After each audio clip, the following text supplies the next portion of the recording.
Hello students, welcome to Ram Academy. This is your Nikita ma'am. हम पढ़ रहे थे यूनिट नंबर 6, दैट इज क्या थी हमारी यूनिट नंबर 6? क्या नाम था? स्टाफिंग। स्टाफिंग में number of topics are there, जिसमें से आज हमारा ये जो यूनिट है ये ओवर हो जाएगा। लास्ट टॉपिक हम पढ़ रहे थे ट्रेनिंग एंड डेवलपमेंट। ट्रेनिंग जो टॉपिक है इसका जो कुछ चीजें थी वो मैंने आपको बताई थी। लाइक हमने ये देखा था कि बेसिक ट्रेनिंग या प्रशिक्षण क्या होता है।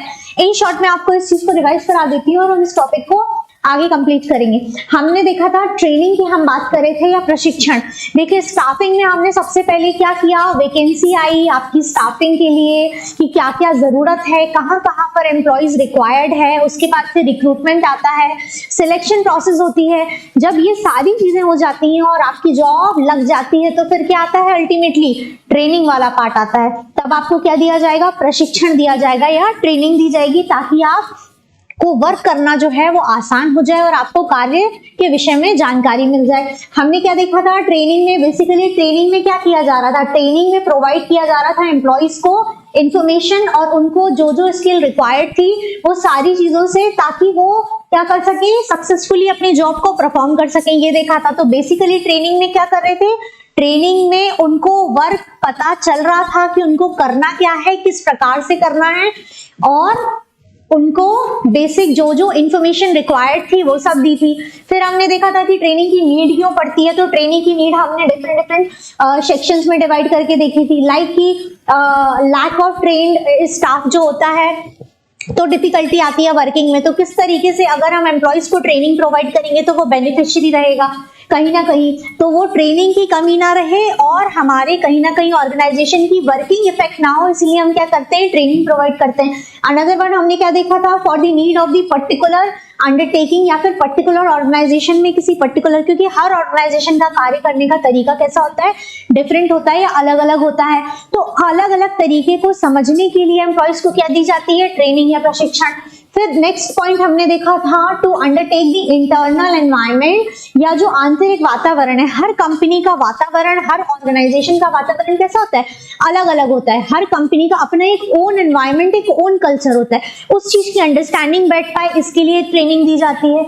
नेक्स्ट पॉइंट हमने देखा था नॉलेज ऑफ टेक्नोलॉजी कल चेंज। अगर कोई भी टेक्नोलॉजिकल अपडेशन होता है, कुछ भी चेंज होता है, तो उस चीज के लिए क्या आवश्यकता होती है, ट्रेनिंग रिक्वायर्ड होती है। डिफरेंट डिपार्टमेंट के एग्जांपल्स के थ्रू हमने इसको समझा था। नेक्स्ट है आपका प्रोफेशनल डेवलपमेंट, या फिर जो भी प्रोफेशनली डेवलपमेंट रिक्वायर्ड है। मार्केट सिनेरियो में जो भी चीजें चेंज हो रही हैं, उन सारे चेंजेस को हम अपने प्रोफेशनल जो एनवायरनमेंट है उसमें कैसे चेंज कर सकते हैं, कैसे अपडेशन कर सकते हैं, उन चीजों को किस तरीके से डेवलप कर सकते हैं, ये था। इतना क्लियर है आप सभी को? अब देखिए हम आते हैं नेक्स्ट, जो कि एक इंपॉर्टेंट पार्ट है हमारा। अब ट्रेनिंग क्यों रिक्वायर्ड थी, उसका मीनिंग क्या होता है, ये तो हमने जान लिया। बट बेसिकली ट्रेनिंग जो होती है उसके विषय में हम देखेंगे कैसे मेथड्स यूज की जाती हैं या किन विधियों के माध्यम से प्रशिक्षण दिया जाता है। यहाँ पर हमने ट्रेनिंग या प्रशिक्षण को डिवाइड किया है 2 पार्ट्स में। फर्स्ट पार्ट हमारा आता है इंटरनल ट्रेनिंग और सेकंड पार्ट हमारा क्या आता है, एक्सटर्नल ट्रेनिंग। इंटरनल ट्रेनिंग या फिर आंतरिक प्रशिक्षण और बाह्य ट्रेनिंग या बाह्य प्रशिक्षण। देखिए अगर हम चीजों को डिवाइड कर देते हैं सेगमेंट्स में तो क्या हो जाता है, चीजों को अंडरस्टूड करना इजी हो जाता है, पर चीजें मिक्स मैच नहीं होती। इसीलिए यहाँ पर ट्रेनिंग प्रशिक्षण को भी हमने सेपरेटली 2 पार्ट्स में डिवाइड किया है। फर्स्ट पार्ट इंटरनल ट्रेनिंग आ रही है, मतलब कहीं ना कहीं ऑर्गेनाइजेशन के अंदर इंटरनली इस चीज को किया जा रहा है ना। इसके जो सोर्सेज होंगे आपके वो कैसे होंगे, जो इंटरनली होंगे, वो सोर्सेज यहाँ पर यूज किए जाएंगे। जिसमें से आपका फर्स्ट वन क्या आ रहा है, इंडक्शन ट्रेनिंग या प्रवेशात्मक प्रशिक्षण। जब कभी भी किसी भी आप ऑर्गेनाइजेशन में जाते हैं, आपकी जॉब लगती है, तब वहां पर इनिशियल स्टेज में सबसे फर्स्ट क्या किया जाता है, कंडक्ट किया जाता है इंडक्शन प्रोग्राम। ये आप सभी के साथ, आप स्टूडेंट्स हैं तो मे बी आपके कॉलेज में भी इंडक्शन प्रोग्राम कंडक्ट किया गया होगा। एक फंक्शन, एक प्रोग्राम होता है, तो जब कभी भी आप किसी भी अच्छे कॉलेज में एडमिशन लेते हैं तो वहां पर क्या किया जाता है, एक इंडक्शन प्रोग्राम किया जाता है। वो प्रोग्राम करने के पीछे बेसिक मोटिव क्या होता है, कॉलेज जो इंस्टीट्यूट है, जो कॉलेज है, जो स्कूल है, उनका बेसिक मोटिव होता है कि आप वहां की चीजों को समझ पाए, सबके साथ एक इंटरेक्शन, एक इंट्रोडक्शन, आप उन चीजों को समझ पाए। कहीं ना कहीं क्या होता है, जब इंडक्शन होता है ना, जब आपकी एंट्री होती है, तब आपके लिए सारे लोग अननोन होते हैं, आप किसी को जानते भी नहीं है और आपको वर्किंग स्टार्ट करनी है। एक सिंगल इंडक्शन प्रोग्राम कंडक्ट करने के इतने सारे बेनिफिट्स होते हैं। आप इसको ऐसे समझ सकते हैं कि जब कॉलेज में इंडक्शन प्रोग्राम होता है, उसमें आपको सबको जानने का, समझने का मौका मिलता है। एक इंट्रोडक्शन वाला जो पार्ट है वो उसी सेशन में आपका कंप्लीट हो जाता है। आप बेसिक जितनी भी डिटेलिंग होती है उस ऑर्गेनाइजेशन की, उस कॉलेज की, उस स्कूल की, आप वो वहीं के वहीं जान लेते हैं। तो आपको आगे उन चीजों में समय भी खराब नहीं करना पड़ता। ऐसा बिल्कुल मत सोचिएगा कि कॉलेज में इंडक्शन प्रोग्राम सिर्फ आप लोगों के एंजॉयमेंट के लिए रखा गया था, ऐसा उनका मोटिव नहीं था। आपका आगे टाइम वेस्ट ना हो, आप सारी फैकल्टीज को, सारे स्टाफ को, आप सब आपके लिए नोन हो जाएं, आपका आपस में इंटरेक्शन अच्छा हो जाए। और वो सारा इंटरेक्शन आपको हेल्प कैसे करता है, आगे आपका वेस्टेज ऑफ टाइम नहीं होता और आप सभी को बहुत अच्छे से जानने लगते हैं। सेम इन ऑर्गेनाइजेशन में क्या होता है, इंडक्शन जो प्रोग्राम कंडक्ट किया जाता है, कहीं ना कहीं जो इंडक्शन ट्रेनिंग दी जाती है, उसमें क्या होता है, एंट्री लेवल पर जितनी भी बेसिक चीजें होती हैं, ऑर्गेनाइजेशन की जो भी बेसिक पॉलिसीज होती हैं, जो भी रूल्स रेगुलेशन होते हैं, वो सारी चीजों से, जो वर्क कल्चर होता है, उन सब से क्या कर दिया जाता है, आपको कहीं ना कहीं आपका इंटरेक्शन करा दिया जाता है। तो बेसिक क्या क्या चीजें हो रही हैं यहाँ पर, ऑर्गेनाइजेशन के रूल्स रेगुलेशन आपको बताए जा रहे हैं, कहीं ना कहीं आपको क्या बताया जा रहा है, जो ऑर्गेनाइजेशन की पॉलिसीज हैं वो आपको बता दी जाएंगी कहीं ना कहीं। और क्या बता दिया जाएगा आपको, जितना भी आपका इंटरनल, जैसा भी आपकी ऑर्गेनाइजेशन का कल्चर है, जो आपकी ऑर्गेनाइजेशन का एनवायरनमेंट है या फिर जिस तरीके का कल्चर है, वो सारी चीजें आपको यहीं पर बता दी जाएंगी। तो क्या उससे क्या बेनिफिट होगा कि आपको वर्क इजी हो जाएगा, आपको इतनी डिफिकल्टी नहीं जाएगी, आप उन चीजों से फेमिलियर हो जाएंगे कहीं ना कहीं। क्लियर है आप सभी को इंडक्शन ट्रेनिंग क्यों दी जाती है? अब देखिए सेकेंड थिंग क्या की जा रही है आपकी इंटरनल ट्रेनिंग में, ऑन द जॉब ट्रेनिंग या फिर कार्य प्रशिक्षण। ऑन दी जॉब ट्रेनिंग जो होती है, बेसिकली उसमें 3 सेगमेंट्स आते हैं, लाइक जॉब रोटेशन, कार्य बदली, ठीक है, और यहाँ पर आता है कि शिक्षार्थी एवं अप्रेंटिस प्रशिक्षण, अप्रेंटिसशिप आती है, और क्या आ रहा है आपका, प्रकोष्ठ प्रशिक्षण आ रहा है या वेस्टिब्यूलर ट्रेनिंग आ रही है। बेसिकली ये 3 पार्ट्स में डिवाइड करने का ओवरऑल इनका मीनिंग क्या है, ओवरऑल जो इनकी मीनिंग को अगर हम समझते हैं तो यहाँ पर ऑन जॉब ट्रेनिंग या फिर कार्य पर प्रशिक्षण, जो बेसिक वर्किंग है, जो कार्य है आपका, उस पर ट्रेनिंग देना। अगर कोई पर्टिकुलर टास्क के लिए हायर किया गया है, फॉर एग्जांपल किसी की जॉब लगती है और उसका जो डिपार्टमेंट है वो सेल्स डिपार्टमेंट है, लाइक मार्केटिंग डिपार्टमेंट के अंदर वो सेल्स जो पर्टिकुलर डिवीजन है उसमें उसको वर्क करना है। अगर उसको ऑन जॉब ट्रेनिंग में जो उसके सीनियर्स हैं या जो उसके मैनेजर्स हैं उनके थ्रू ट्रेनिंग दी जाती है, तो उससे क्या बेनिफिट होता है कि उसको जो प्रीवियसली उन्होंने एक्सपीरियंस गेन किया, लाइक उनके सीनियर्स ने या मैनेजर्स ने, वो अपना एक्सपीरियंस उनको कन्वे करते हैं, जिससे कि वो और बेटर वर्क कर सकें और बेटर परफॉर्म कर सकें और अच्छी वर्किंग कर सकें।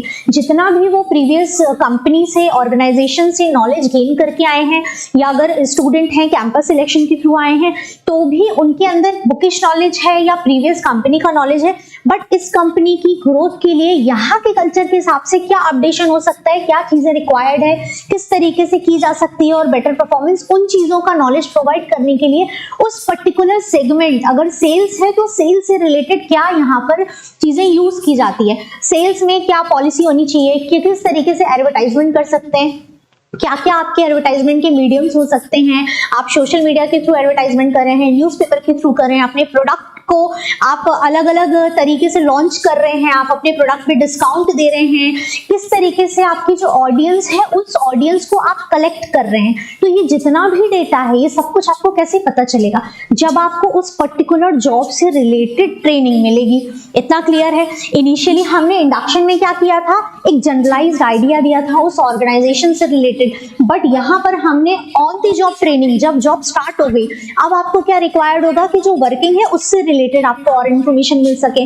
तो इसीलिए क्या किया जाता है, जॉब रोटेशन किया जाता है, कार्य बदली की जाती है, कि आपको एक काम दिया गया है, मल्टीपल टास्क होते हैं। सेल्स में भी एक पर्टिकुलर चीज तो होती नहीं है, मार्केटिंग डिपार्टमेंट अपने आप में ही बहुत बड़ा है, अब उसमें भी different departments are there, different divisions are there, तो जिसमें कि सेल्स में भी अलग अलग तरीके से हो रही है, मार्केटिंग, एडवर्टाइजिंग अलग अलग तरीके से हो रही है, किस तरीके से ऑडियंस को टारगेट करना है, बहुत सारी number of workings are there. Simple एक या दो वर्किंग नहीं होती, तो वो सारी वर्किंग को समझने के लिए अगर आप सारी वर्किंग में कभी इस एक में काम करेंगे कभी दूसरे में, तो क्या हो जाएगा, आप मल्टीपर्पज काम कर पाएंगे और आप सारे वर्क्स के डायमेंशंस को देख पाएंगे कहीं ना कहीं।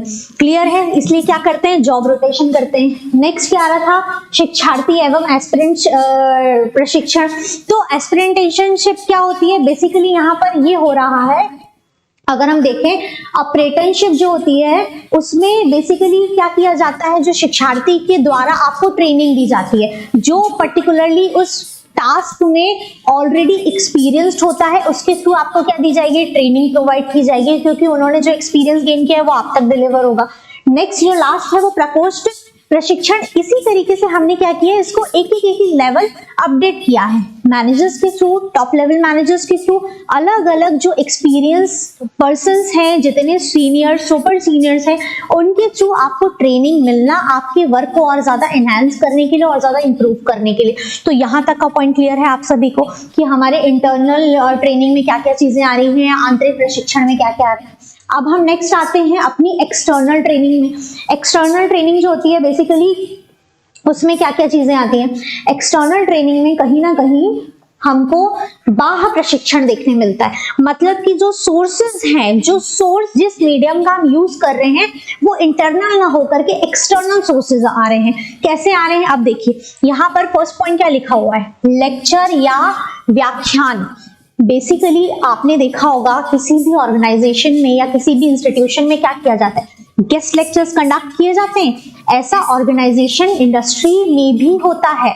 कैसे होता है, अगर आप सिंपल सी देखेंगे कॉलेजेस में भी होता है या नहीं होता है। आपका जब कभी भी आपकी कॉलेज की क्लासेस चल रही होती है, नॉर्मल आपके टीचर्स होते हैं, फैकल्टीज होते हैं, उनके लेक्चर्स तो चलते ही चलते हैं। कभी कभी स्पेशल कोई ना कोई स्किल आपके अंदर डेवलप करने के लिए गेस्ट लेक्चर्स कंडक्ट किए जाते हैं। जैसे कॉलेज में होता है वैसे ऑर्गेनाइजेशन में भी होता है। कुछ ना कुछ जो भी अपडेशन हो रहा है उन चीजों के लिए क्या करते हैं, लेक्चर्स कंडक्ट कराए जाते हैं, जो दूसरी उस पर्टिकुलर आपकी ऑर्गेनाइजेशन जिस भी प्रोडक्ट पर डील करती है या जो भी आपकी थीम है आपकी ऑर्गेनाइजेशन का, उस पर बेस्ड, उससे रिलेटेड जो भी एक्सपीरियंस पर्सनैलिटी होती है उनको किसके लिए बुलाया जाता है, उनको गेस्ट लेक्चर के लिए बुलाया जाता है, जिसके थ्रू वो अपना नॉलेज शेयर करते हैं और आप सभी को सीखने का मौका मिलता है कि किस प्रकार से आप वर्क को और ज्यादा बेटर कर सकते हैं। अगर ऑर्गेनाइजेशन की ग्रोथ के लिए काम करेंगे, ऑर्गेनाइजेशन ग्रो होगी तो उसी के साथ साथ क्या होगा, आपकी भी ग्रोथ होगी। इसलिए गेस्ट लेक्चर्स कंडक्ट किए जाते हैं। अनदर वन ट्रेनिंग किस तरीके से दी जाती है, कॉन्फ्रेंस एंड सेमिनार्स कंडक्ट किए जाते हैं। कॉन्फ्रेंस और सेमिनार, ये जो वर्ड है हम सभी इससे फेमिलियर ऑलरेडी हैं। मुझे नहीं लगता है कि ये पर्टिकुलर वर्ड आप सभी ने सुना नहीं होगा। देखिए कॉन्फ्रेंस और सेमिनार भी सेम, जैसे मैंने आपको गेस्ट लेक्चर बताया, गेस्ट लेक्चर्स में भी हम क्या करें, एक्सटर्नली बाहर से सोर्स और मीडियम को हम बुला रहे हैं, किसी को जो फेमस पर्सनालिटी है उनके थ्रू कंडक्ट किया जा रहा है वो लेक्चर, पर्टिकुलरली किसी टॉपिक पर उतने डेज की वर्किंग होगी। कॉन्फ्रेंस और सेमिनार के थ्रू क्या होता है कि कहीं ना कहीं जितना सारा मीडियम है, इतनी बड़ी इंडस्ट्री है, सारी ग्रुप ऑफ पीपल को इंफॉर्मेशन डिलीवर करते हैं, वो बेस्ट टू बेस्ट जो भी रिक्वायर्ड, जो भी अपग्रेडेशन होता है, जो स्पेशल जो भी टेक्निक्स बाहर मार्केट में चल रही हैं, आपकी ऑर्गेनाइजेशन की ग्रोथ के लिए और क्या चीजें हो सकती हैं, किस तरीके से आप वर्किंग को इंप्रूव कर सकते हैं, ये सारा का सारा नॉलेज आपको उस पर्टिकुलर सेमिनार और ऑर्गेनाइजेशन में कॉन्फ्रेंस के थ्रू मिलता है। जैसे कि ट्रेनिंग जो होती है वो होती है आपकी 5 डेज, 10 डेज, 15 डेज, 1 मंथ, जितने भी ड्यूरेशन की हो सकती है। लेक्चर्स जो होते हैं आपके वो कुछ उसके फिक्स डेज हो सकते हैं कि आपका 2 डेज का, 3 डेज का, 4 डेज का लेक्चर्स है। लाइक सेमिनार और कॉन्फ्रेंस जो होती है वो मोस्टली कैसी होती है, आपकी लिमिटेड टाइम में बेटर चीजें जो है वो आपको डिलीवर कर दी जाती हैं। तो लिमिटेड टाइम में, शॉर्ट टाइम में पूरी इंडस्ट्री को डिलीवर कर देना, best to best data organisation की ग्रोथ के लिए किस तरीके से किया जाता है, सेमिनार, कॉन्फ्रेंस कंडक्ट करके किया जाता है। अनदर पॉइंट हम देखते हैं केस रिप्रेजेंटेशन या केस प्रस्तुति। केस रिप्रेजेंटेशन से आप ये समझ सकते हैं कि अगर किसी भी ऑर्गेनाइजेशन में पर्टिकुलर डिपार्टमेंट में कोई इश्यू है या कोई समस्या है, उस समस्या को रिजॉल्व करने के लिए या पर्टिकुलर कोई एक सिचुएशन आई, लाइक अगर गवर्नमेंट ने पॉलिसी में कुछ चेंज किया है तो अब ऑर्गेनाइजेशन को कोई ना कोई डिसीजन लेना है, उस पर्टिकुलर केस से रिलेटेड क्या हो सकता है, उसके लिए एक मीटिंग अरेंज की जाएगी, कहीं ना कहीं उससे संबंधित जितने भी लोग होंगे वो सब एक साथ इकट्ठे होंगे एक जगह पर। अब वो सारे के सारे ऑर्गेनाइजेशन में लोग इकट्ठे होंगे और उस पर्टिकुलर केस की प्रेजेंटेशन तैयार की जाएगी सीनियर्स के थ्रू, और उस प्रेजेंटेशन को दिया जाएगा जिसके द्वारा आप उस पर्टिकुलर केस से रिलेटेड इंफॉर्मेशन आप तक पहुंचेगी और आप सभी अवेयर हो पाएंगे। क्योंकि नॉर्मली क्या होता है ना कि हम अपनी अपनी वर्किंग में इतना ज्यादा इन्वॉल्व होते हैं, इतना बिजी होते हैं कि हम ये देख ही नहीं पाते कि और जो एक्सटर्नली चीजें चेंज हो रही हैं वो क्या हो रही हैं। हो सकता है मे बी गवर्नमेंट ने कुछ ऐसी पॉलिसी लेकर के आए हैं या कुछ ऐसा चेंज लेके आए हैं, तो उस पर्टिकुलर केस के बारे में हम सभी को अवेयर कराने के लिए क्या किया जाता है, केस रिप्रेजेंटेशन किया जाता है। तो ये क्लियर है आप सभी को। नेक्स्ट पॉइंट यहाँ पर क्या है, कंप्यूटर मॉडलिंग या computer modelling. Basically computer modelling या फिर कंप्यूटर टेक्नोलॉजिकली जो भी अपग्रेडेशन आता है, लाइक सॉफ्टवेयर में कोई चेंज हुआ है, किसी न्यू सॉफ्टवेयर पर हमको वर्क करना है, तो उससे रिलेटेड आपको ट्रेनिंग देना, आपको इंफॉर्मेशन प्रोवाइड करना कि ये डिफिकल्टी आई है। लाइक अगर ऐसा भी हो जाता है ना कि कई बार कुछ ऐसी चीजें होती हैं कि कुछ ऐसे ऐसे नेगेटिव फैक्टर्स या एलिमेंट्स होते हैं वो हमारे डेटा को यूज कर सकते हैं या हमारे जो कंप्यूटर में डेटा जो सेव है उसको चुरा सकते हैं, तो उससे रिलेटेड बहुत सारी हैक हो जाता है आपका कंप्यूटर, बहुत सारी चीजें हो सकती है। उन सारी चीजों से किस तरीके से आप सिक्योर रख सकते हैं, किस तरीके से सिक्योरिटी को मेंटेन रख सकते हैं, इससे रिलेटेड आपको ट्रेनिंग दी जा सकती है। तो आप सभी को क्लियर है यहाँ तक के पॉइंट्स। ट्रेनिंग की बहुत ज्यादा इंपॉर्टेंस है किसी भी ऑर्गेनाइजेशन में, क्योंकि अगर ट्रेनिंग होगी तो एम्प्लॉइज को वर्किंग पता चलेगी कि करनी क्या है, और पता चलने के साथ ही साथ उस वर्किंग को परफॉर्म करने के लिए उनको एक प्रॉपर मीडियम और वे पता चलेगा। क्योंकि वे नहीं पता होगा और केवल उनको इन्फॉर्मेशन दी गई कि आपकी वर्किंग ये है, तो वो क्लियरली उतने अच्छे से परफॉर्म नहीं कर पाएंगे। But with the help of training जो टाइम टू टाइम की जाती है, उससे क्या होता है, कहीं ना कहीं परफॉर्मेंस भी इंप्रूव होती है, और परफॉर्मेंस बढ़ने से ही अल्टीमेटली क्या होगा, ऑर्गेनाइजेशन की ग्रोथ होगी और ऑर्गेनाइजेशन बेटर परफॉर्म कर पाएगी। अब देखिए नेक्स्ट, और हमारा इसका यूनिट का लास्ट टॉपिक आता है जो है मैनेजमेंट डेवलपमेंट या फिर प्रबंधन विकास। अभी तक हम कंटिन्यूअसली यूनिट 1 से क्या पढ़ रहे हैं, हम प्रबंधन के विषय में पढ़ रहे हैं, क्योंकि हमारा विषय ही जनरल मैनेजमेंट या सामान्य प्रबंधन है। आज हमने जब आपकी यूनिट 6 में स्टाफिंग किया, तो staffing, recruitment, selection, training and development, ये सारी चीजें आपकी ऑर्गेनाइजेशन में हुई। अब मैनेजमेंट का डेवलपमेंट क्यों हो रहा है, क्यों इसकी आवश्यकता है, ये जानने की जरूरत है। मैनेजमेंट जैसे हम देख रहे हैं, जैसे जैसे समय बढ़ता जा रहा है तो रिक्वायरमेंट आ रही है कि बेटर टू बेटर मैनेजमेंट हो। पहले के टाइम पे जब तक ग्लोबलाइजेशन, लिबरलाइजेशन नहीं था, तब तक इसकी इंपॉर्टेंस उतनी नहीं थी, क्योंकि बिजनेस के साइज कैसे होते थे, स्मॉल साइज बिजनेस होते थे, तो इतना इंपॉर्टेंट नहीं था। बट अभी क्या हो गया है, उसके बाद इंटरनेशनल रीच हो गई है, इंडस्ट्रियल कल्चर आ गया है, कहीं ना कहीं फैक्ट्रीज बढ़ गई हैं, प्लांट्स लगते हैं बड़े बड़े, नंबर ऑफ एम्प्लॉइज ज्यादा होते हैं, इतना ज्यादा जो वास्ट हो गया है काम, इतने बड़े लेवल पर लार्ज इंडस्ट्रीज एस्टैब्लिश की जाने लगी है। तो उसके लिए आवश्यकता किस चीज की पड़ने लगी है, उसके लिए आवश्यकता पड़ने लगी है कहीं ना कहीं एक प्रॉपर मैनेजरियल सेटअप की, एक प्रॉपर मैनेजमेंट की। इसीलिए इस विषय की इतनी ज्यादा महत्वता बढ़ती जा रही है। तो मैनेजमेंट का डेवलपमेंट, देखिए सेम चीज यहाँ पर लिखी हुई है in the modern time. Modern time में क्या हो गया, management develops is considered to be the most important area of human resource, most important element बन गया है कहीं ना कहीं। It is also called a management revolution. कहीं ना कहीं आधुनिक समय में क्या हो गया, प्रबंधन का विकास अधिक से अधिक आवश्यक हो गया है। करंट टाइम में, मॉडर्न टाइम में मैनेजमेंट जो है वो ह्यूमन बीइंग की भी हेल्प करता है, नॉर्मल जितने भी, क्योंकि number of employees are there, इतने सारा जो ह्यूमन रिसोर्स आपके लिए काम कर रहा है, उनके अंदर भी अपनी वर्क को लेकर के उतनी बोर्डम ना फील हो, फटीग फील ना हो वर्क को लेकर के, वो बेटर टू बेटर वर्क कर सके, एक मोटिवेशन उनका कंटिन्यूअसली वर्किंग को लेकर के बना रहे, या बोलते हैं ना एंथुसियाज्म नहीं कम होना चाहिए हमारा वर्क को लेकर के। तो ये सारी चीजों के लिए कहीं ना कहीं जो मैनेजमेंट होता है ना वो हेल्प करता है, ताकि वर्किंग बेटर हो, एम्प्लॉइज के अंदर डिमोटिवेशन ना आए, बेटर टू बेटर परफॉर्म कर सके और इंडस्ट्री जो है वो ग्रोथ कर सके। इसलिए मैनेजमेंट का डेवलपमेंट बहुत अधिक आवश्यक है आज के टाइम में, क्योंकि देखिए टेक्नोलॉजी भी बढ़ती जा रही है, जैसे जैसे समय बढ़ रहा है टेक्नोलॉजी भी बढ़ रही है, तकनीकी भी चीजें इतनी बढ़ती जा रही है, तो ट्रेनिंग भी देनी पड़ेगी। सारी चीजों के लिए आपको बहुत कुछ अरेंज करना पड़ेगा, तो वो सारा अरेंजमेंट ऐसे तो पॉसिबल नहीं है विदाउट द मैनेजमेंट। अब देखिए इंपॉर्टेंस ऑफ मैनेजमेंट डेवलपमेंट या प्रबंधन का विकास का महत्व, जो कि हम कंटिन्यूअसली देखते जा रहे हैं, उसका फर्स्ट पॉइंट आपका आता है। फर्स्ट पॉइंट क्या बोलता है आपको, फर्स्ट पॉइंट आपको बताता है कि इंपॉर्टेंट एसेट है, महत्वपूर्ण परिसंपत्ति है। इंपॉर्टेंट एसेट किस तरीके से? मैनेजमेंट की हमने महत्व देखा कि कितना अधिक है। कोई भी इंडस्ट्री या कोई भी ऑर्गेनाइजेशन बिना प्रबंधन के तो नहीं चलेगी, जिस प्रकार से हमारी डेली लाइफ बिना मैनेजमेंट के नहीं चल सकती। तो आप सोच के देखिए कि जब आपकी रोजमर्रा का जो जीवन है वो बिना प्रबंधन के चल पाता है क्या? नहीं चल पाता। जब मैनेजमेंट के बिना आपका डेली रूटीन नहीं चल सकता तो कोई ऑर्गेनाइजेशन चल सकती है क्या? नहीं चल सकती। जब कोई भी ऑर्गेनाइजेशन बिना मैनेजमेंट के चलना पॉसिबल नहीं है या लॉन्ग रन के लिए सस्टेन नहीं कर पाएगी, तो मैनेजमेंट की रिक्वायरमेंट है। जब इतना इंपॉर्टेंट फैक्टर है तो कहीं ना कहीं एक इंपॉर्टेंट एसेट हो गया ना। जितनी भी आपकी एसेट्स हैं, देखिए अगर ऑर्गेनाइजेशन बेटर मैनेजमेंट होगा तो क्या होगा? अगर मैनेजमेंट अच्छा होता है किसी भी कंपनी का, अगर मैनेजमेंट बहुत अच्छा है तो क्या होगा? ऑर्गेनाइजेशन की ग्रोथ होगी, ऑर्गेनाइजेशन बहुत अच्छा परफॉर्म करेगी और कैसा आगे बढ़ेगी। जब ऑर्गेनाइजेशन की ग्रोथ होगी कहीं ना कहीं तो क्या करेंगे? इसके जो शेयर्स होते हैं ना हर कंपनी के, अपने होते हैं या नहीं होते हैं? जो कंपनी के शेयर्स होते हैं उनकी भी वैल्यू बढ़ जाती है। आप सभी जो बड़े बड़े ब्रांड्स हैं, लाइक जो रिलायबल ब्रांड्स हैं, लाइक अगर आप देखते हैं टाटा के ही ब्रांड्स का आप एग्जांपल लें, तो लोग क्या करते हैं? उनके शेयर्स खरीदना थोड़ा सा प्रेफरेबल समझते हैं, क्योंकि उनको पता है कि उसकी वैल्यू है और उसकी वैल्यू समय के हिसाब से बढ़ती ही जा रही है और आगे भविष्य में भी बढ़ेगी। ये तो मैंने एक नाम लिया है, इस प्रकार से बहुत सारे अन्य भी नाम हो सकते हैं। तो शेयर वैल्यू भी बढ़ेगी। अगर ऑर्गेनाइजेशन ऊपर जाएगी ना, अगर ऑर्गेनाइजेशन अच्छा कमाएगी तो जितने भी लोग उसके शेयर्स लेंगे तो उनकी भी वैल्यू बढ़ेगी। तो कहीं ना कहीं लोगों का भी मॉनेटरी टर्म्स में बेनिफिट हो रहा है, इसीलिए ये एक इंपॉर्टेंट एसेट हुआ ना। अब आप सोचिए कि किस तरीके से एक से दूसरी चीजें रिलेटेबल होती हैं।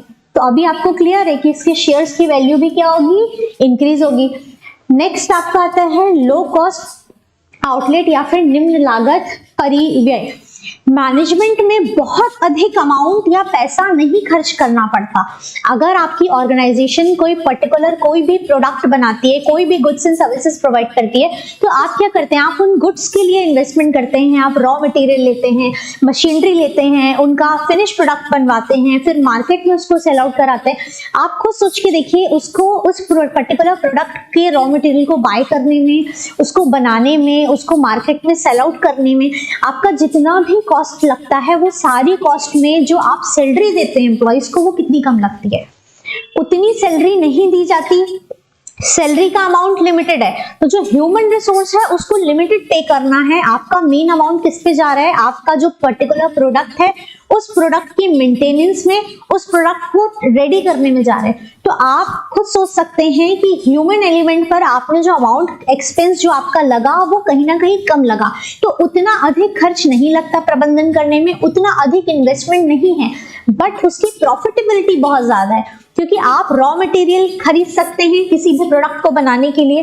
फॉर एग्जांपल अगर ब्रेड बनाने की कंपनी है तो ब्रेड बनाने के लिए उसका बेसिक जो, फॉर एग्जांपल व्हीट की ब्रेड बननी है तो आप व्हीट लेंगे, जो भी ग्रेन रिक्वायर्ड होगा, अगर मल्टीग्रेन बननी है तो उसके बाद मशीनरी स्टैब्लिश करेंगे, फिर वो सब फिनिश होने के बाद उसकी पैकेजिंग आएगी, जो पैकेट होता है उस पर वो रेडी होगा, फिर मार्केट में सेल के लिए जाएगा, ट्रांसपोर्टेशन खर्च होगा। जितना कॉस्ट आपका इन सारी चीजों में लग रहा है ना, उसके कंपैरेटिवली जो एम्प्लॉइज काम कर रहे हैं ना, उनका सैलरी बहुत कम है। बट बिना ह्यूमन रिसोर्स के तो आप वो सारी वर्किंग नहीं कर पाएंगे। तो आप खुद सोच समझ सकते हैं, इस विषय से जान करके, इस छोटे से एग्जाम्पल के माध्यम से आप सभी समझ पा रहे होंगे किस प्रकार से हम यहाँ पर बहुत कम एक्सपेंस में बहुत बेटर वर्किंग हो सकती है। अब उस रॉ मटेरियल को लेना, कितने अच्छे रेट में ले सकते हैं उसको, कितना बेस्ट टू बेस्ट हम उसको मार्केट में सेल कर सकते हैं, किस तरीके से उसकी मेंटेनेंस कर सकते हैं, ये सारा का सारा जितना भी दिमाग लगाना होगा वो कर लगाएगा जो ह्यूमन रिसोर्स होगा आपका, जो ह्यूमन एलिमेंट होगा वो यहाँ पर ये सारी चीजों की वर्किंग करेगा। लेकिन प्रॉफिटेबिलिटी बहुत बढ़ेगी, लेकिन ह्यूमन एलिमेंट पर उतना खर्च नहीं होगा। तो कहीं ना कहीं मेंटेन करना is quite easy rather than other thing. तो ये प्रॉफिटेबिलिटी तो है कहीं ना कहीं, लो कॉस्ट पर हम करते हैं। सक्सेस ऑफ द अंडरटेकिंग या उपक्रम की सफलता, किसी भी ऑर्गेनाइजेशन की उपक्रम की सफलता कैसे होगी? अगर बेटर मैनेजमेंट होगा तो फिर ऑर्गेनाइजेशन 100% ग्रो करेगी ही करेगी। It is very simple point. Organisation की ग्रोथ किस पर डिपेंड करती है? जिस तरीके की यहाँ पे परफॉर्मेंस होगी उसके ऊपर डिपेंड करता है कि ऑर्गेनाइजेशन कितना अच्छा ग्रो कर पाएगा। अब देखिए, इकोनॉमिक डेवलपमेंट की आर्थिक विकास। इकोनॉमिकली डेवलपमेंट किस प्रकार से होगा? अगर आपकी ऑर्गेनाइजेशन अच्छा परफॉर्म कर रही है, आपका जो प्रोडक्ट है वो अच्छी क्वालिटी का अच्छे से डिलीवर हो रहा है, मार्केट में आपकी एक अच्छी ब्रांड वैल्यू बनी हुई है, तो इकोनॉमिकली मॉनिटरी टर्म्स में भी आप क्या कर पाएंगे, आप बेटर टू बेटर अर्न कर पाएंगे, तो इकोनॉमिकली डेवलपमेंट भी होगा आपका। और देखिए इकोनॉमिकली डेवलपमेंट, आपका प्रोडक्ट तो मार्केट में सेल हो ही रहा है आपकी वैल्यू के अकॉर्डिंगली, और साथ ही साथ आपकी ब्रांड इमेज भी बन रही है, तो आपके जो शेयर्स का रेट है वो भी बढ़ रहा है, तो आप हर तरीके से आपकी जो ऑर्गेनाइजेशन है वो क्या कर रही है, इकोनॉमिकली स्टेबल होती जा रही है, इंप्रूव होती जा रही है, मतलब कहीं ना कहीं डिस्टर्बेंस नहीं है, जो आपने इन्वेस्ट किया उससे कहीं ज्यादा आप अर्न कर पा रहे हैं अब एक बेटर मैनेजमेंट के थ्रू। अब देखिए बेसिस ऑफ मॉडर्न बिजनेस या आधुनिक व्यवसाय का आधार, जो सेम चीज हमने अभी प्रीवियसली देखी कि मॉडर्न जो एरा है, जो मॉडर्न टाइम है, उसमें क्या हो रहा है, मॉडर्न टाइम में कहीं ना कहीं बहुत सी चीजें अपडेटेड हो रही हैं, इंडस्ट्रियलाइजेशन ग्लोबलाइजेशन होने के कारण रीच बढ़ गई है, तो अब बहुत अधिक लोगों को साथ में कोऑर्डिनेशन को मेंटेन करना, उनको वर्किंग अलॉट करना, वर्क कराना, उस सभी चीजों के लिए हमने डिपार्टमेंट्स में डिवाइड किया है, और ये सारा डिवाइडेशन, वर्किंग प्रोसेस सब कुछ किसके माध्यम से पॉसिबल हो पा रही है, मैनेजमेंट के माध्यम से हो पा रही है। इसीलिए आज के टाइम में बिना मैनेजमेंट के बिजनेस को रन कर पाना बहुत ही कठिन टास्क बन गया है। लास्ट पॉइंट हमारा क्या बताता है, सूटेबल टू इंडिविजुअल नीड या फिर व्यक्तिगत आवश्यकता के अनुकूल। कहीं ना कहीं जितने भी लोग कार्य करते हैं ऑर्गेनाइजेशन में, हर इंडिविजुअल की अपनी अपनी नीड्स होती हैं, अपनी अपनी डिजायर्स होती हैं, हर इंडिविजुअल के अपने भी गोल्स होते हैं, उनकी पर्सनल लाइफ में भी बहुत सारी चीजों की रिक्वायरमेंट होती है, इसीलिए वो आपकी ऑर्गेनाइजेशन में आते हैं वर्क करने के लिए। सबसे जो बेसिक एलिमेंट होता है, उनकी जो बेसिक नीड होती है किसी भी ऑर्गेनाइजेशन में काम करने की, वो क्या होती है, मॉनिटरी टर्म्स में उनको गेन करना होता है, पैसे कमाने आते हैं ना सभी। तो अब आप खुद समझ सकते हैं कि जब लोग पैसे कमाने आते हैं तो हर व्यक्ति की अपनी इंडिविजुअल नीड है, ऑर्गेनाइजेशन उस नीड को बेटर वे में समझ पाए। अगर मॉनिटरी टर्म्स में उनको अच्छा पे मिलेगा, अच्छी सैलरी मिलेगी, तो क्या होगा, वो बेटर परफॉर्म कर पाएंगे, क्योंकि उनका मोरल अच्छा होगा, वो हमेशा मोटिवेटेड रहेंगे, क्योंकि पैसा तो सभी की आवश्यकता है। इसीलिए अगर हम मैनेजमेंट अच्छा रखते हैं, प्रॉपर मैनेजमेंट होगा, और अगर आपका वो एम्प्लॉय उतना इंपॉर्टेंट है, तो आप क्या करोगे, उसको बेटर पे करोगे, करेक्ट। इसी तरीके की जो ऑर्गेनाइजेशन होती है वो लॉन्ग टर्म तक सक्सेसफुल होती हैं और ग्रो कर पाती हैं। इसीलिए इंडिविजुअल नीड्स को भी हम किसके थ्रू समझ सकते हैं, with the help of management, correct है। अभी तक हमने 6 यूनिट्स कवर किए हैं, आगे की जो यूनिट्स हैं, यूनिट नंबर 7, 8, 9, 10, आप सभी ने मेरा लेक्चर नंबर 1 देखा होगा, तो आपको पता था कि हमने यूनिट्स में डिवाइड किया था सारी चीजों को। ऑलमोस्ट हम हाफ सिलेबस को कंप्लीट कर चुके थे अभी तक की यूनिट्स में, हो चुका था ना कंप्लीट, इसलिए ये आपको एक ब्रेक दिया था, जो इतने दिनों से आपकी क्लासेस नहीं लग रही थी। इन यूनिट्स के आपके एमसीक्यूज भी हो चुके हैं, यूनिट कंप्लीट हो चुकी है, सबकी पीडीएफ भी आपके पास है, तो आप सभी ने, मुझे ये एक्सपेक्टेड है कि अभी तक की सारी क्लासेस को रिवाइज कर लिया होगा, पढ़ लिया होगा, इतनी चीजें आपकी तैयार है। आने वाले समय में रिमेनिंग जो आपकी यूनिट्स हैं 7, 8, 9, 10, 11 यूनिट्स आर देयर, ये 11 यूनिट्स आपकी कवर करा दी जाएंगी बहुत कम टाइम में। हम आपको इतना सारा जो डेटा है वो हम आपको ज्यादा से ज्यादा लेक्चर्स के थ्रू आपको प्रोवाइड कर देंगे, सीरीज में दे देंगे हम।